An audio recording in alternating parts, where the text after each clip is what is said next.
Thank you, Brenda. I appreciate it. And I did mention before, feel free if you're at the back, come on, move up, and it's nice to sort of have everybody nice and close as we talk about what is one of my favorite topics, and I hope to be one of yours shortly, and that is fatigue and fatigue management in the workplace. So there's quite a bit that I want to share with you today, so I'm going to sort of jump right in and get started. I want to give you an overview of what I'm wanting to share forward. We're going to start off by talking about fatigue management in the workplace by looking at the issue. Why do we care about fatigue in the first place? Why are we here talking about it? We're going to look at it in terms of safety, and we're going to talk about it in terms of health. And then we're going to look at the human factors. We're going to look at the background and information that's really useful to know when we want to understand how to manage fatigue in our workplace, when we're looking to assess fatigue in our workplace. I call it Fatigue Science 101. From there, we're going to move into looking what's stopping it, why we haven't already all progressed forward into having these amazing fatigue risk management systems. We're going to look at some of the barriers that exist when we try and manage fatigue in the workplace, and we're going to look at some of the ways that you can formally assess fatigue risks in your own work environment. And finally, we're going to move into the operational best practices. We're going to look at the strategic approaches we need to use when we're looking at managing fatigue in the workplace, and we're going to look at some of the information that you can arm your workers with when you do worker fatigue management training. All right, we're going to get started by taking a driving test. So I'm going to ask everybody in the room 3 questions, and I'm going to compare our answers to the national average. You ready? All right, question number 1. In the past year, have you driven while feeling very tired? Who's done it? Hands up. Okay, well, you guys are well above the national average. National average, 54%. Okay, we're going to move it to the next level. In the past year, who here has driven while they were so sleepy they had a hard time keeping their eyes open? Who's done it? All right, yeah, you guys are still above average, I'm sad to say. National average, 32%. Okay, let's ask the big question. Who here in the past year has actually fallen asleep at the wheel? Who's done it? Okay, well, I'm happy that you're below average at this question, but I think the national average is still a pretty scary number, and that is 20%. When we think about it, that's 1 in 5 people who say they have fallen asleep at the wheel in the past year. So let me ask you this question. Which is worse, driving drunk or driving tired? So who's going to give me driving drunk? Who's going to say driving drunk, the worst we can do? Okay. Who says driving tired? Driving tired is worse. Who's going to say the same? They're about the same. All right. Fair enough. When we take people who are intoxicated, and by that we're defining it at the legal limit, 0.08 blood alcohol level, and we take people who are tired, and we're defining that as 28 hours awake, so pretty severely tired. If we put them in driving simulators or driving courses, the people who are tired do worse. In fact, on a long and monotonous course, it's an average of 4 times worse than those that are legally intoxicated. It makes a lot of sense when we look at this. Now, this is probably the most foundational research ever done looking at fatigue in the workplace. In fact, if you've been talking about fatigue, you probably have heard this research mentioned. These researchers way back in 1997 did this study, and it's been replicated a number of times since. But let's just say, for example, that we were all part of that original study. We'd be all brought into the lab, we'd be given a nice breakfast, and then we'd be given a drink. And a little while later, we'd be given another drink and another drink. And before you think this is a really great study to be a part of, you have to know that every so often they're going to be poking you with a needle and they're going to be testing your blood alcohol level. Now, once you've had a chance to sober up, they're going to let you go home, take some rest, and then they're going to bring you back into the lab again. And this time, they're just going to feed you breakfast and keep you awake for 28 hours straight. Now, both times, they're going to give you a series of mental and physical performance tasks and just test your ability to be able to do them. And what we would find is pretty surprising. At only 17 hours awake, you would be as impaired in your ability to do a task as someone with a blood alcohol level of 0.05. At around 20, 21 hours awake, you'd be impaired in your ability to do a task as someone at the legal limit with a blood alcohol level of 0.08. And at 24 hours awake, you'd be more impaired or as impaired as someone well over the legal limit with a blood alcohol level of 0.10. This has a huge implication when we think about it in our workplaces. We would never dream of allowing someone who's legally intoxicated to show up at work and operate our machinery. We wouldn't even let them in the door. But we don't have that same recognition when someone shows up for work and says, "I am exhausted." We see that impairment play out when we look at things like vehicle fatalities. It's estimated that about 21% of all vehicle fatalities have fatigue as a contributing causal factor. It's only under alcohol in terms of single largest cause. We can combine that with what we know about OSHA fatalities. We know that about 30% of all workplace fatalities have ground transportation related to the incident. And if we put that information together, it means that we can infer that about 6% of all workplace fatalities likely have fatigue as a contributing causal factor. When we think about how fatigue impacts people in the workplace, we can recognize that fatigue impacts us in waves. When we first start to get tired, it impacts us in terms of our overall alertness and our emotional ability, which in the workplace translates to people who aren't paying attention to what's going on in their work environment. Maybe their coping abilities aren't as good. They might take a little bit more risky behavior because they're impatient and just want to get things done. If we don't manage our fatigue at that stage, it starts to move into the next wave, which is impacting us in our mental abilities. You see people who start to forget things, who maybe have trouble, remembering or concentrating, or maybe they're not making the best decisions. And if you aren't able to manage your fatigue at that stage, it moves into the last wave, which is impacting us in terms of our physical abilities. You see people with lower reaction time. You see their gross and fine motor coordination changing. They start being clumsy. They start dropping things. And the worst of the worst, when fatigue hits its highest level of impacting us, is when it causes something called the microsleep. That 2 to 60 second unplanned nap. That sort of chicken head, what happened, right? That happens because sleep is a basic human need. Now, you never hear about anybody dying from lack of sleep in the same way they would food or water, and that's because a part of our brains will tell us when we need sleep, and they'll take over and make us take the sleep we need if we're not getting it. The problem is the part of our brain that says, I need sleep and I need it right now, is not talking to the part of our brain that says, I'm driving a vehicle and maybe it's not the best time for a nap. When we think about how fatigue impacts workplace incidents, we see it coming in two different places. We see it occurring, first of all, in the high-frequency, low-severity incidents. We attribute it to a lot of other things. They weren't paying attention. They didn't follow the procedure. They didn't go through the process like they normally do. They had riskier behavior than we would normally see. They forgot. But we also see fatigue in workplaces in this area. We see it in that low-frequency, high-severity incident, the ones where it's typically impacting those mental and physical abilities and causing a really severe incident. Part of the work that I do at the universities has me looking at a lot of occupational research, and I just want to bring you some of the highlights of that research as it relates to fatigue in the workplace. We know that fatigue is among the top 5 causes of worker error when we look across the board, and worker error, as we know, contributes to a significant portion of incidents. We know that work going past 12 hours has about a 28% increased risk of incidents. 12 hours seems to be that marker, and we notice when we get into the 13, 14 and up, an increase in terms of incidents.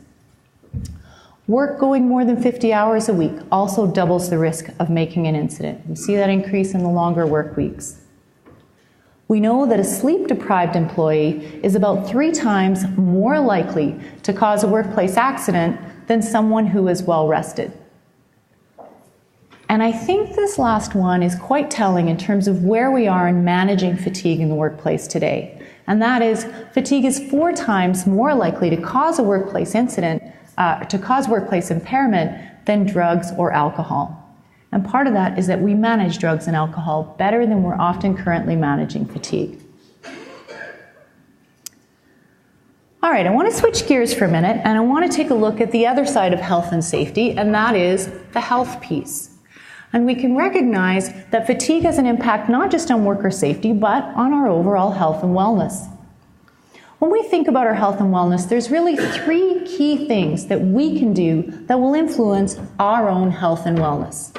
We can call those the three key pillars of health. The first pillar, something that we know quite a lot about, and that is nutrition. We know the types of foods we should eat, we know what kinds of foods, portion sizes. There's a lot of information out there in terms of nutrition. And the second key pillar, exercise. And again, we know a lot about exercise. We know the types of exercises we should be doing. We can't go on the internet without finding a new exercise program that we could follow. But the third key pillar, the third thing that we can do that has a big influence on our overall health and wellness is sleep. And we tend to not have the same information available to us about sleep. We know that sleep is important in a lot of the systems that it impacts. We recognize it will impact things like our cardiovascular health. People who are regularly sleep deprived have about a 40% increase in risk in terms of cardiovascular disease. Fatigue also impacts our blood sugars. In fact, going only a few nights with irregular sleep will leave you with very irregular blood sugar levels. Those blood sugar levels will leave you sometimes feeling shaky, maybe having that brain fog, and they can have an impact on our health. So those that aren't getting enough sleep have an increased risk in type 2 diabetes. Fatigue also impacts our mental health. Shift workers and other populations that are regularly sleep deprived have an increased risk of depression and bipolar disorder. All right, true or false? Fatigue makes you fat. What do you think?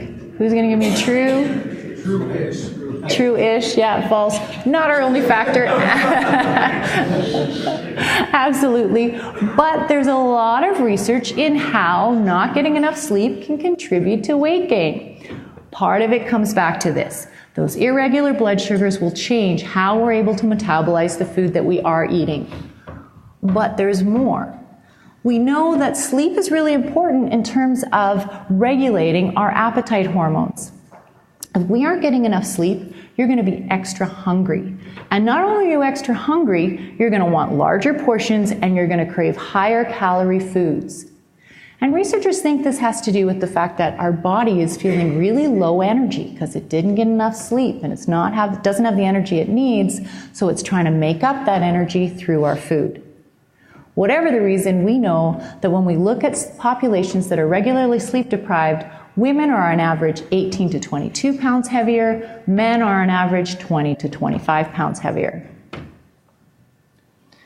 When we look at the research, we see that sleep has an impact on a lot of our different health concerns. About a 15% increased risk of stroke, increased hypertension or blood pressure, increase in multiple types of cancer. In fact, the International Agency for Research on Cancer lists fatigue when it comes from sleeping outside of our regular daytime hours as a type 2A carcinogen, which makes it a probable cause of cancer. It's been linked to certain cancers like breast cancer and colon cancer. We know that fatigue impacts memory and concentration. It gives that sort of permanent brain fog when we're tired, and it impacts our gastrointestinal system. We'll see things like increase in peptic ulcers. All of those things, those safety impacts and those health impacts, have an influence on our business. And they have an influence on the companies that we're working for. They influence things like productivity, employee morale, and employee retention. We see decreases in business reputation or profitability. We also see an increase in things like number and severity of incidents, increased decision-making errors in the workplace, health issues and the insurance that's associated with that, as well as increased absenteeism and increased operational costs. All right. We recognize that fatigue is having an impact. It's impacting us in terms of health. It's impacting us in terms of safety. So now I want to empower you. I want to arm you with the knowledge that you need to be able to understand fatigue in your workplace and to be able to better manage it in your workplace. I call this information Sleep Science 101. So, The first thing that's good to know is the amazing thing that our brain does when we sleep. This is brand new research. This research has only been out for about 1.5 to 2 years. And this research answers the question of why we sleep in the first place. And the amazing thing that our brain does when we sleep, housekeeping. So let me explain. What you're seeing is an image of the human lymphatic system. Now, our lymphatic system does a number of things, but one of the things it does is it takes out a lot of the toxins in our cells and it replenishes our cells. But when we look at our brain, what do you see?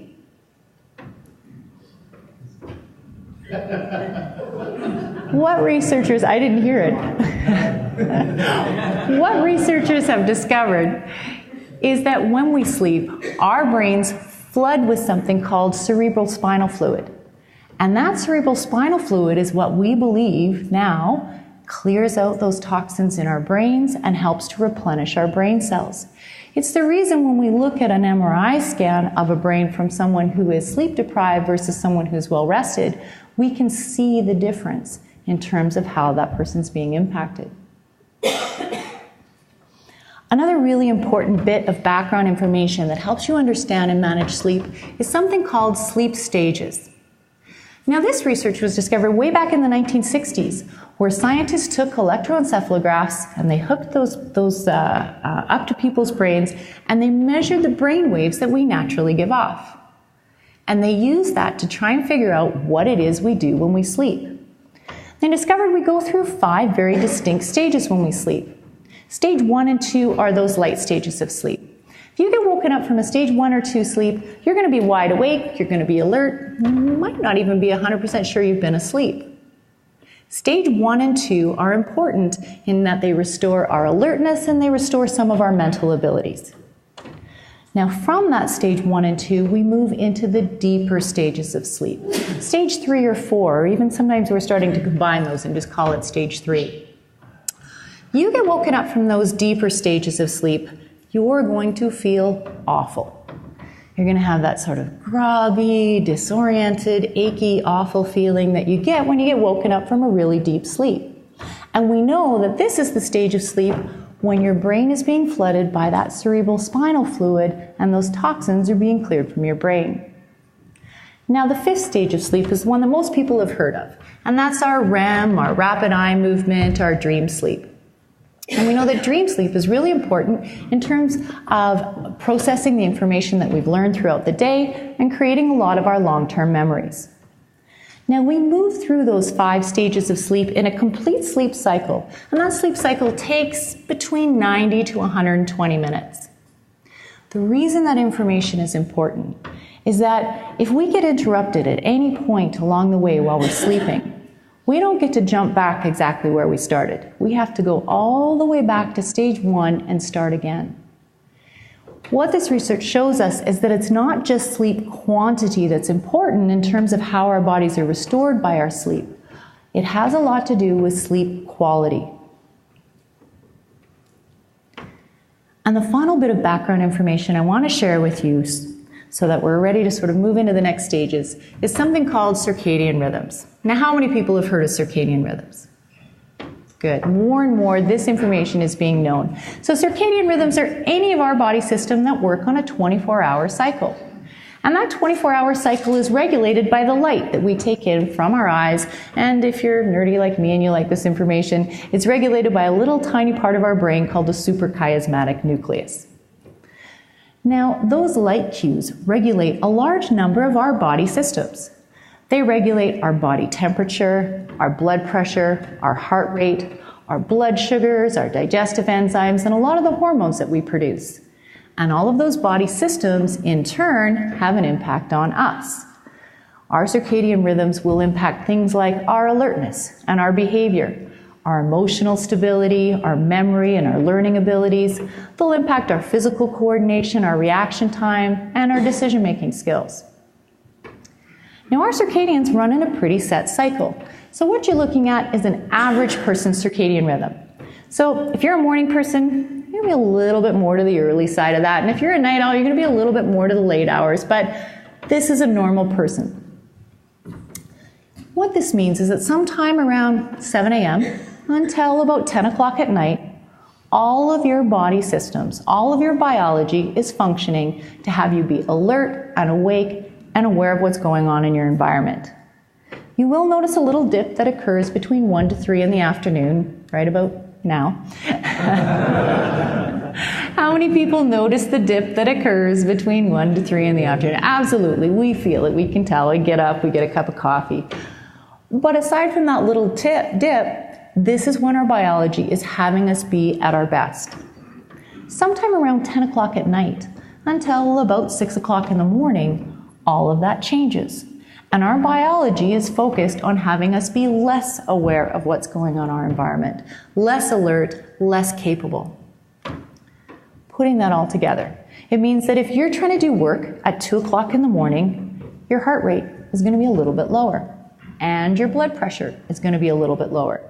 If you try and eat food, your digestive enzymes aren't going to be working as well, and you're going to notice that your blood sugar levels are likely to be really irregular. You're actually going to have neurochemicals that are going to be working in your brain to slow down how fast your neurotransmitters can transmit information. It's not to say that we can't do work at 2 o'clock in the morning. We know that we can. But it's recognizing that when we're asking people to do that, we're working against our basic biology, and we need to build safety systems in place to account for that. When we think about our circadian rhythms, we're really trying to optimize our operational requirements with what we know about human biology and trying to find the scheduling that best matches the two. We can even think about it in terms of the schedules that exist. For example, when you think about the work that's being done in your company, can you think about times between 1 to 3 in the afternoon or 2 to 5 in the morning that you have some of your more highly safety sensitive tasks being planned? If you do you have to? And if you have to, do you have systems in place to account for that? All right. Now that we are all fatigue experts and we know what we need to know, we're going to move into the next stage. And that is thinking about the barriers that exist when we try and manage fatigue in our work environment. We're also going to spend some time and look at the formal way that we can assess fatigue risks in our work. We'll start off by looking at the barriers. When we think about the barriers that exist and we try and manage fatigue, the first one is a lack of awareness. Fatigue is part of our society. We accept it. In fact, if you're not tired, you're probably not working hard enough, right? It's how we think. And so we don't see it as a health or a safety hazard. There's nothing wrong. We're just tired. We're used to that. Everybody's tired. When we do recognize it as an issue, we're not always aware of the many strategies that exist to be able to manage it, both within our companies and within ourselves. There's also a lot of misconceptions that exist when we think about managing fatigue. It's part of our work culture. We reward it. We give extra incentive for working overtime, for working the night shifts, for being on call. There's also that false belief that we can just overcome our own biology, right? That Superman syndrome. I only need 5 hours. It's all I need. I swear by it. And there's that belief that we can't manage fatigue in our company because it's due to what people are doing when they're not at work. Off-duty factors, we have no controls. And finally, there's a real lack of information when it comes to managing fatigue. There is a minimal amount of fatigue education and training that exists. We have people who are working high risk when it comes to fatigue. They're working 24-hour shifts, long hours, long work weeks. We're not arming them with the tools that they need to be able to manage those risks. We also have minimal formal fatigue risk assessments in our work environments. We're not formally assessing this risk in the same way that we assess other risks and hazards that exist in our work environment, and then designing the controls to match those risks. And finally, a lot of organizations don't have fatigue embedded in their incident investigation processes. Who here would, if you happen to know, who here would say you have fatigue in your incident investigation processes? You can either identify or rule it out. Okay, who here knows they don't? In your incident, you're not taking a look at fatigue factors. It's not that difficult to embed those processes and questions to be able to recognize if fatigue was part of that incident or not. And if we're not collecting that information, we don't know when it's having an impact. And we can't talk about barriers without talking about that. How many people drive by that guy on a construction site and go, wow, that's awesome, look at him manage his risk of fatigue? Not our first reaction. We think lazy, we think he's goofing off. I've had people say to me when I'm out working on sites, I'm not going to pay somebody to goof off and sleep. We have that perception of sleeping as lazy. And it's a big barrier that you have to overcome when you're looking at managing fatigue. Okay, we talked a little bit about assessing fatigue. And one of the ways we can manage fatigue in our work environment is to assess the hazards that it brings in the same way that we assess other hazards in our work environment. When we think about assessing fatigue, though, we need to think about the different areas that it impacts. So one of the first areas we look at when we're assessing fatigue as a hazard is scheduling. And again, recognizing when that scheduling is starting to cause higher levels of fatigue and optimizing that scheduling as much as we can based on what we know. But we move past the scheduling. We start to look at tasks that people are doing in our work environment. Intuitively, we think about the physically demanding or the mentally demanding tasks. We recognize that those are causing fatigue in our work environment. But the tasks that tend to bring on the most fatigue, the ones that make us most drowsy, are boring and monotonous tasks. And when we combine those boring and monotonous tasks with something that's safety sensitive, we have to be aware of how much it impacts fatigue. And the most common time we combine those two are driving. So whenever we assess fatigue in a work environment, we think about driving because we know driving is very much impacted by fatigue. We also look at work environment. Things like temperature extremes, extreme heat, extreme cold, all of those increase our likelihood of having fatigue, as well as things like noise and vibration and chaos and stress. And we look at the worker factors. We think about things like our worker demographic. Do we have older workers that are working shift work or long hours? Recognizing that increases the likelihood. What about the people in your workforce? Do they have long commutes? Do they have social obligations? Are they, for example, involved in agriculture, which also increases the risk of fatigue if they're farming certain times of the year? We can formally assess those risks. So I had a one-day seminar on the Sunday talking about this issue, and one of the things we did as part of that workshop was we formally assessed those fatigue risks. And when we quantify those fatigue risks, it lets us prioritize the controls that we bring in and recognize what's causing the highest risk with regards to fatigue. And we recognized both those high-frequency, low-severity incidents that fatigue would cause, as well as those low-frequency, high-severity incidents. All right, we're moving into the top of the hour, both sort of figuratively and literally. I want to now share with you some of the operational best practices that you can use when you look at managing fatigue. We'll start off by thinking about the strategic approaches that we can use when we want to manage fatigue within our companies. And then we're going to share forward some of the worker information, some of the things that we can do when we're managing fatigue at, say, a conference, and we've got lots of it going on, or that we can give to our workers to help them to manage fatigue in their work lives. When we think about managing fatigue in our organizations, we have to recognize that as much as fatigue is somewhat similar to other hazards in our work environment, it's also somewhat unique. And it's unique in the fact that some of the risk factor can be brought in outside of what occurs within our company. So unlike things like fall protection or confined space, you can have a worker that shows up first thing in the morning already fatigued.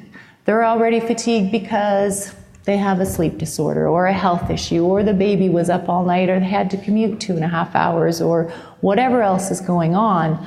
But all of the risk doesn't occur just within the work that's defined. And so because of that, because fatigue is a little bit more complex, we have to take a two-tiered approach to be able to manage it.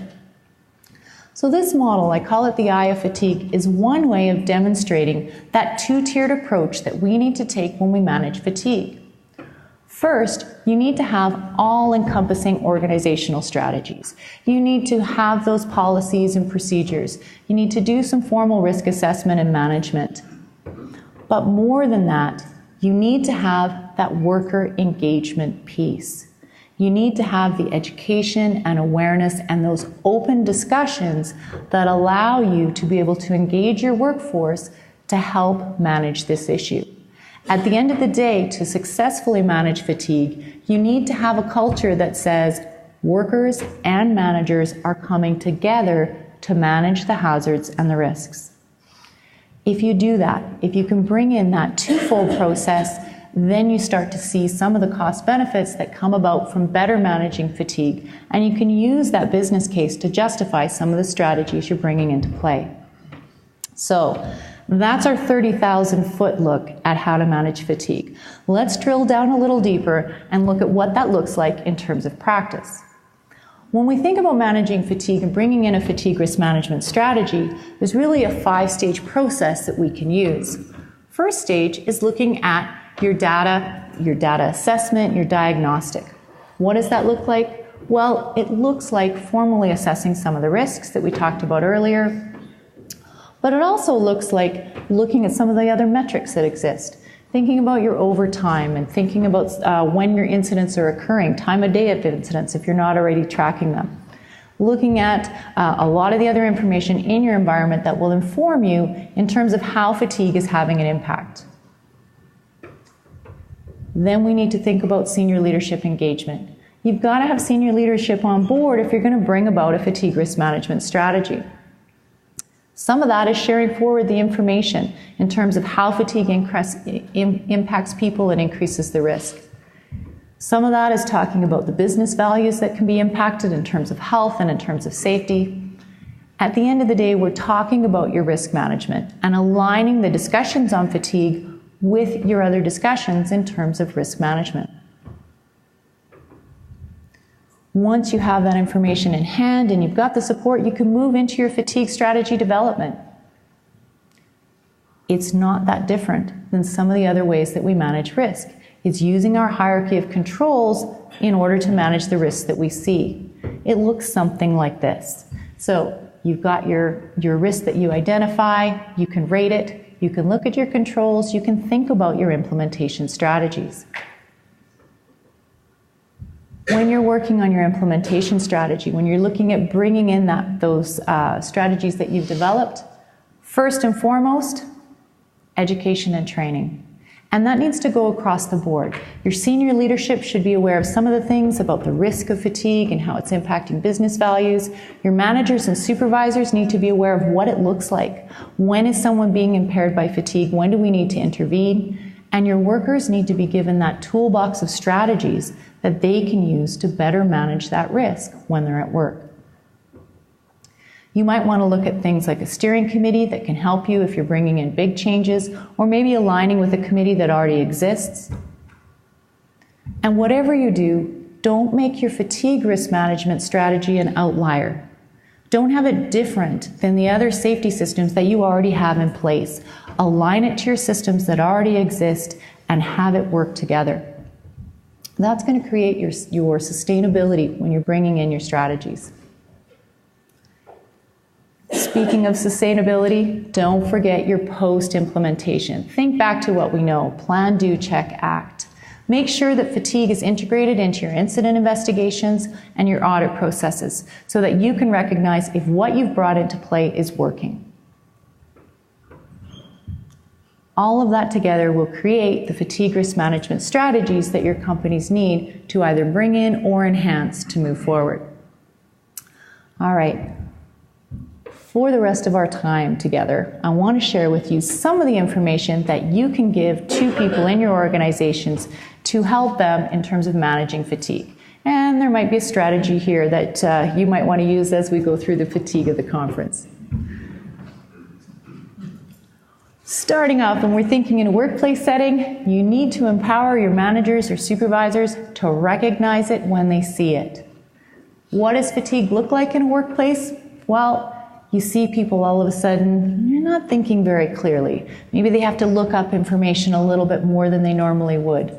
They've got low energy, they're kind of subdued, nobody's working the way they normally do, or they're double checking things a lot.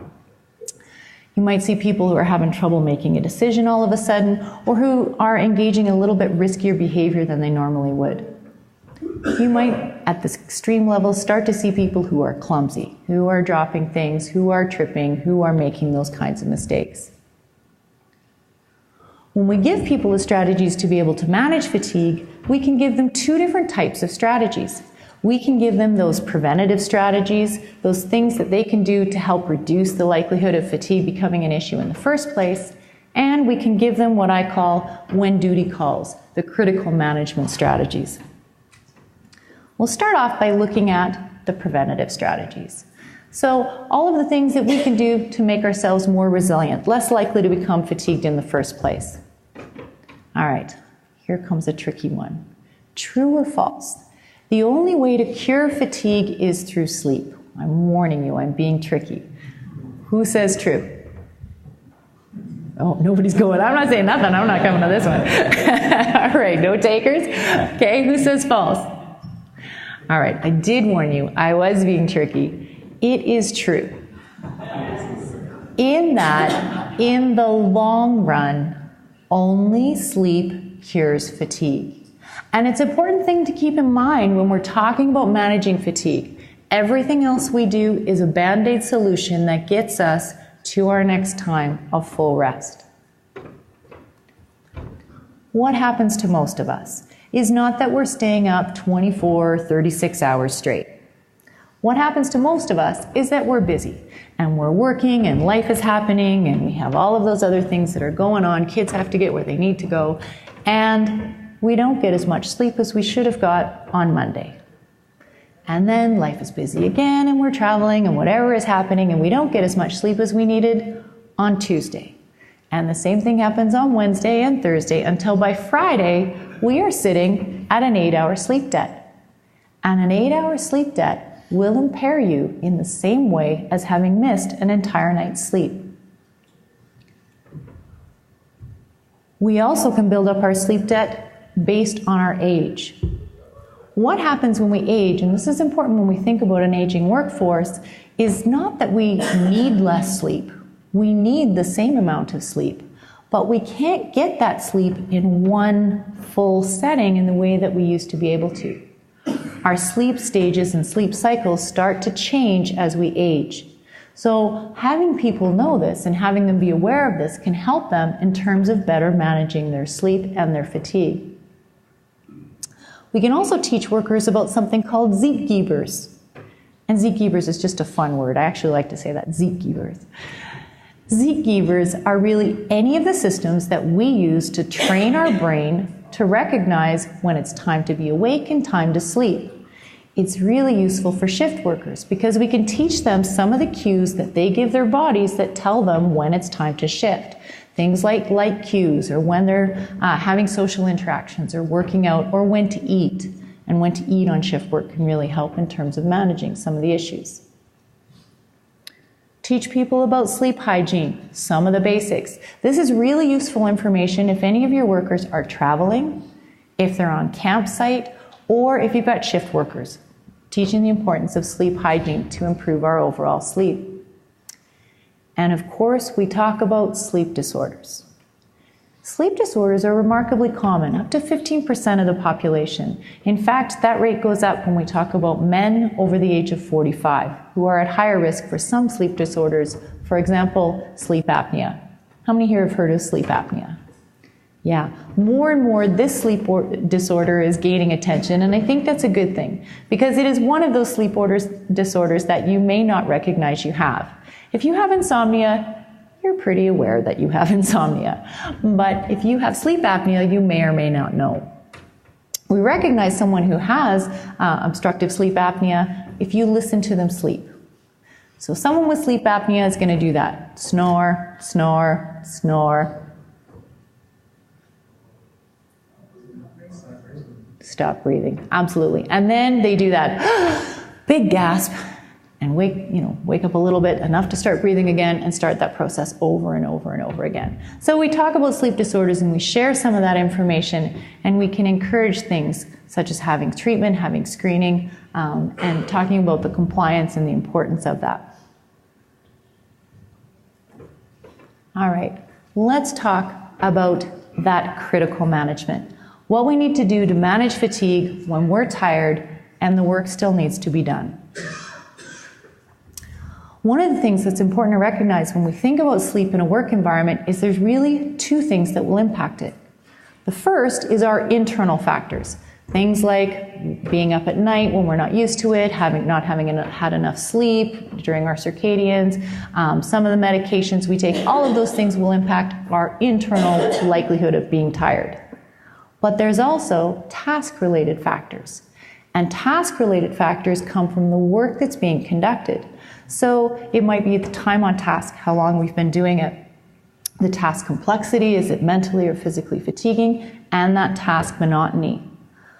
That task factor can bring on feelings of drowsiness even if you didn't previously have internal factors of fatigue. Both of those impact our ability to be alert, to pay attention, and they'll impact our performance or our driving performance depending on what we're doing. If we can't manage our sleep at that moment in time, if we can't go home and have a full night's sleep, next best strategy, the nap. So let me ask you this question. Do you nap? All right, who does it? At least twice a week, has a good nap, manages sleep debt with a nap. All right, that's awesome. Who here doesn't do it, can't nap, I hate it, it never works for me? All right, I hope I can help you out. First question, do you need a nap? If you don't have a sleep debt, if you're always feeling awake and alert, you don't need one. But if you are feeling tired and sleepy and you do find fatigue is impacting you, sleeping longer on your days off, or worse of worse, falling asleep when you're in that nice comfortable place, you should be using naps as a strategy to help you manage your fatigue. Some of the best information we know about napping comes from NASA. NASA did studies where they looked at pilots who took naps in flight. And they found that when pilots took that 26-minute NASA nap, they had about a 34% increase in terms of performance. They had a 54% increase in terms of alertness. And they were able to make better decisions. So the secret to napping, you ready for it? Timing is everything. So, if you want to take a nap, you want to keep your nap under 30 minutes. In fact, often we say around 10 to 25 minutes is your optimal time for a nap. Why? Goes back to what we know about sleep cycles and sleep stages. Under 25 minutes, you're only going into that stage 1 and 2 sleep. You're going to wake up, you're going to be wide awake, and you'll have improved your overall alertness and mental abilities. If you have a big sleep debt, if you're super tired, now you want to go to that 90-minute to 120-minute nap. Why? Well, now we've gone through the entire sleep cycle, all the way through, ended up back at that stage 1 and 2. You're going to be wide awake, you're going to be alert, you're going to be ready to go. The what you don't want to do, sort of the never, never in the napping world. You don't want to try and sleep between 45 minutes and just over an hour and then have someone come wake you up or set an alarm. Because chances are you're going to wake up right in the middle of that stage 3 sleep and you're going to feel awful. The other way that timing is really important in terms of our napping, we want to nap in the circadian low. So sometime between 1 to 3 in the afternoon, perfect time for a nap. I see that guy in the back. No, I'm just kidding. If you're working nights, you can pretty much nap anytime, but the optimal time for a nap, 2 to 5 in the morning. A short nap, even 10 minutes, can easily make up for an hour or more of sleep debt. In fact, the research hasn't fully quantified it, but I find it easily helps with 2 or even 3 hours of sleep debt. And anybody who's managing a sleep debt should have a strategy to be able to manage the naps. Ideally, that strategy involves a rest area in the work environment. If you have people working 24 hours, long shifts, it's a hard sell. In some industries, it's accepted, it's all good. In some, there is just absolutely no way we're going to have people sleeping on the job. It's the best case scenario. If you don't have a rest area and you can't bring in a rest area into those higher risk environments, you can still have nap strategies. You can still talk to people about the importance of napping pre-shift, or if you've got shift workers driving home at the end, the importance of really assessing fatigue before you get in the car and do the commute home. When we look at the task-related fatigue, when we look at the other side of that equation, there's a whole variety of strategies that we can teach people. I'll share just a few. If you've got people working in crews or team environments, you can have them come together and manage those tasks as a group. Even individually, we can talk about things like taking a break, the importance of finding a partner if you can, someone to talk to you, keep you more awake. I used this when I was working with a group who they were in the nuclear industry, and they had a really highly safety-sensitive task that was occurring between 3 and 4 in the morning. Well, your first question is why? Why is that scheduled at 3 to 4 in the morning? One of the worst times to do it. But what they had for the short-term coping strategy while we were working on changing the way things were scheduled was to call in a partner. And when you had to do that work, have someone with you and talk you through it, keep you more alert, more awake. Tell a colleague, tell a supervisor. If you've got that open culture where you can manage fatigue, it's a good strategy. Or having someone change to a less safety-sensitive task. And sometimes this involves a bit of cross-training to be able to do that. Could not talk about managing fatigue if we didn't talk about coffee. Absolutely. Okay, I've got about a 1.5 minute video clip I want to share that shares the magic of coffee. With its stimulating effects, it's easy to understand why coffee is the second most traded commodity on Earth after oil. For many, it keeps us awake and moving through our busy days. But how does it work? What exactly does coffee do to your brain? Whenever you're awake, a chemical called adenosine slowly accumulates in your brain, and this adenosine binds to receptors which slow down brain activity. Ultimately, the more adenosine there is, the more tired your brain feels, which makes sense as the longer you're awake, the more fatigued you become. Conversely, while you sleep, the concentration of adenosine declines, gradually promoting wakefulness. But it turns out that the caffeine in your coffee is incredibly similar to adenosine in structure. The caffeine works its way through your bloodstream and into your brain, where it starts to compete and binds with adenosine receptors. But because it's not adenosine, the sleepiness effect isn't felt. Adenosine can no longer bind, meaning its calming properties are diminished, which is great for you when you're feeling tired. However, with long-term use of caffeine, your brain responds by creating more adenosine receptors, which means more caffeine is required to elicit the same response. It also means that when you try to quit drinking coffee or miss your daily intake, you might experience some withdrawal symptoms and feel more tired than you would have before you ever drank coffee. But the caffeine doesn't stop there. It also stimulates the production of adrenaline, you know, the fight or flight hormone. This increases your heart rate, gets your blood pumping, and even opens up your airways. Furthermore, it affects dopamine levels by preventing its reabsorption in the brain, which makes you feel happy. In fact, this is the exact same thing that cocaine does, just to a lesser degree. It's a drug after all. This dopamine stimulation is also the aspect of coffee that makes it moderately addictive. Never heard your coffee compared to cocaine before, have you? Oh, you have. All right. Also, when we talk about fatigue in a work environment, we can talk about strategic use of caffeine.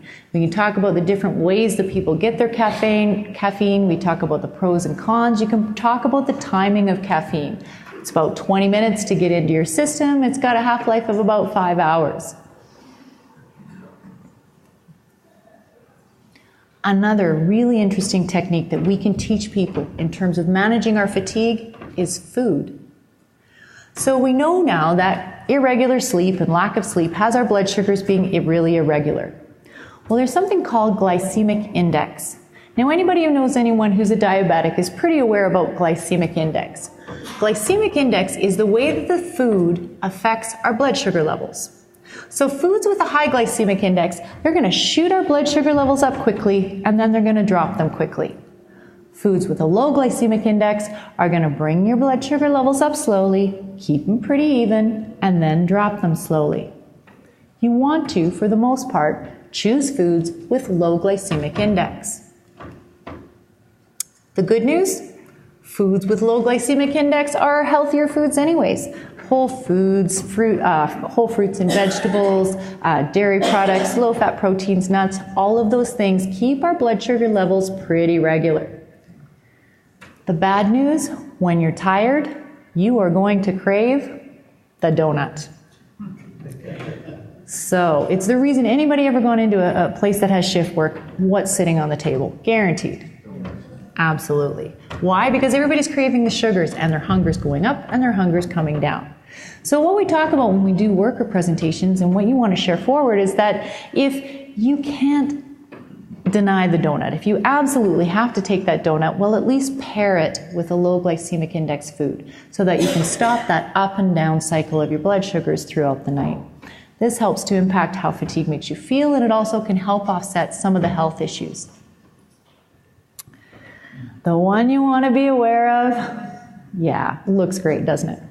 That super high-fat meal. And it's not that we can never have a big juicy burger and fries, but it's recognizing that when we need to do something safety sensitive, this is about the worst thing we could do. Now this has a big impact on me. I travel a huge amount for the work that I do. And often I'm on the highways and I'm driving late at night, and guess what food I can find just about anywhere. And recognizing that if you eat that really high fatty meal when you need to be alert and you need to be awake, a lot of your body energy is going to go to digesting that food. It's going to leave you feeling sleepy.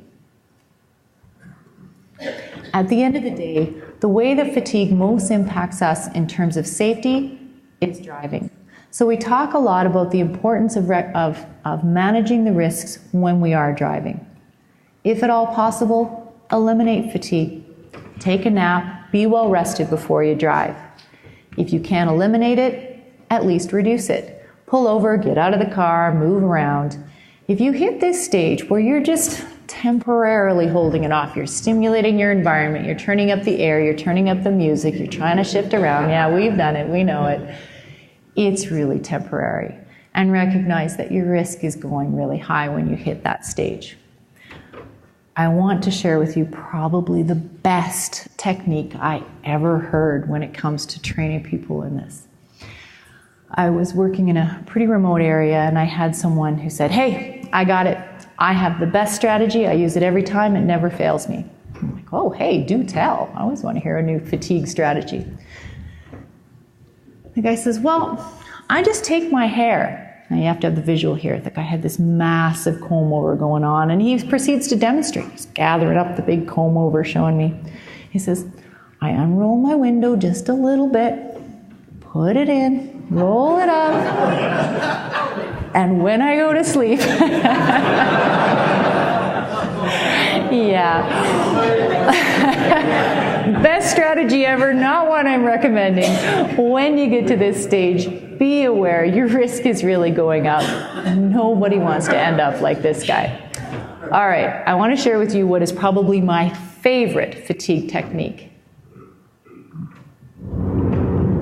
Up to 300 people are killed every year in accidents where the driver has fallen asleep at the wheel. Before you feel too tired, pull off the road into a services or other safe area. Drink some strong coffee and take a quick nap while the caffeine kicks in. If you're having a nap, you've left your lights on, sir. Right, cheers. Think. Don't drive tired.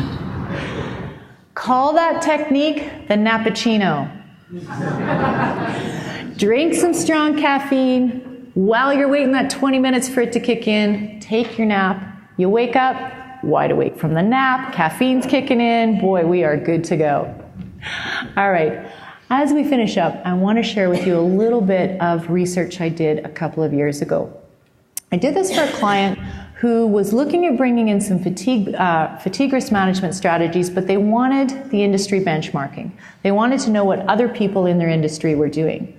So I called up a large number of oil and gas service companies and did some of that benchmarking research. And I asked them all kinds of questions. You know, what are your biggest risk factors? What are your operational best practices? What do you have in place of training? We did lots of information. But I think this is probably the most significant. I said, do you have fatigue integrated into your incident investigation processes? Can you identify or rule it out? Only about a third said yes. But then I asked the question, can you identify a major incident that involved fatigue that occurred within the last 3 years? 82% said yes. Even without the formal processes, they could recognize it. I also want to share with you the moment in time where I became most passionate about the work that I do. I was in a really remote mining area, and I was doing a formal fatigue risk assessment on all of the different areas of the mine. So we were formally assessing the underground and the open pit and the processing and so on. And this was the open pit mine. It had every risk factor you can think of. It had 24-hour operations. It had extreme temperatures. It was circumpolar. They had those short winter days. We had haul truck drivers going round and around an open pit, so you can imagine the monotonous work that they were doing. We had heavy and light duty equipment going up and down the same service road. But aside from the fact that their risk factors were super high, there were no incidents that we could identify as being fatigue related. So at first I was a little bit confused. I'm like, how is this going on? So I did some poking around and asking. And the manager who worked in that area of the mine had had his own incident a few years before. And he talked about fatigue. And he gathered that information and he brought it into the safety meetings. And even though there was no formal process at all in any of the areas of the mine, including this one, there was the unspoken rule that if you were tired and you were driving, you radioed in that you were taking your 30-minute break, you pulled over, you took a nap. Not only was it accepted, it was encouraged. And I think the ability to have those management systems in place was what allowed them to have incredibly high risk factors and no incidents that we could see. Okay, I think we have a couple of minutes left for questions. Okay, so we do have a few minutes for questions if anybody has any they'd like to ask.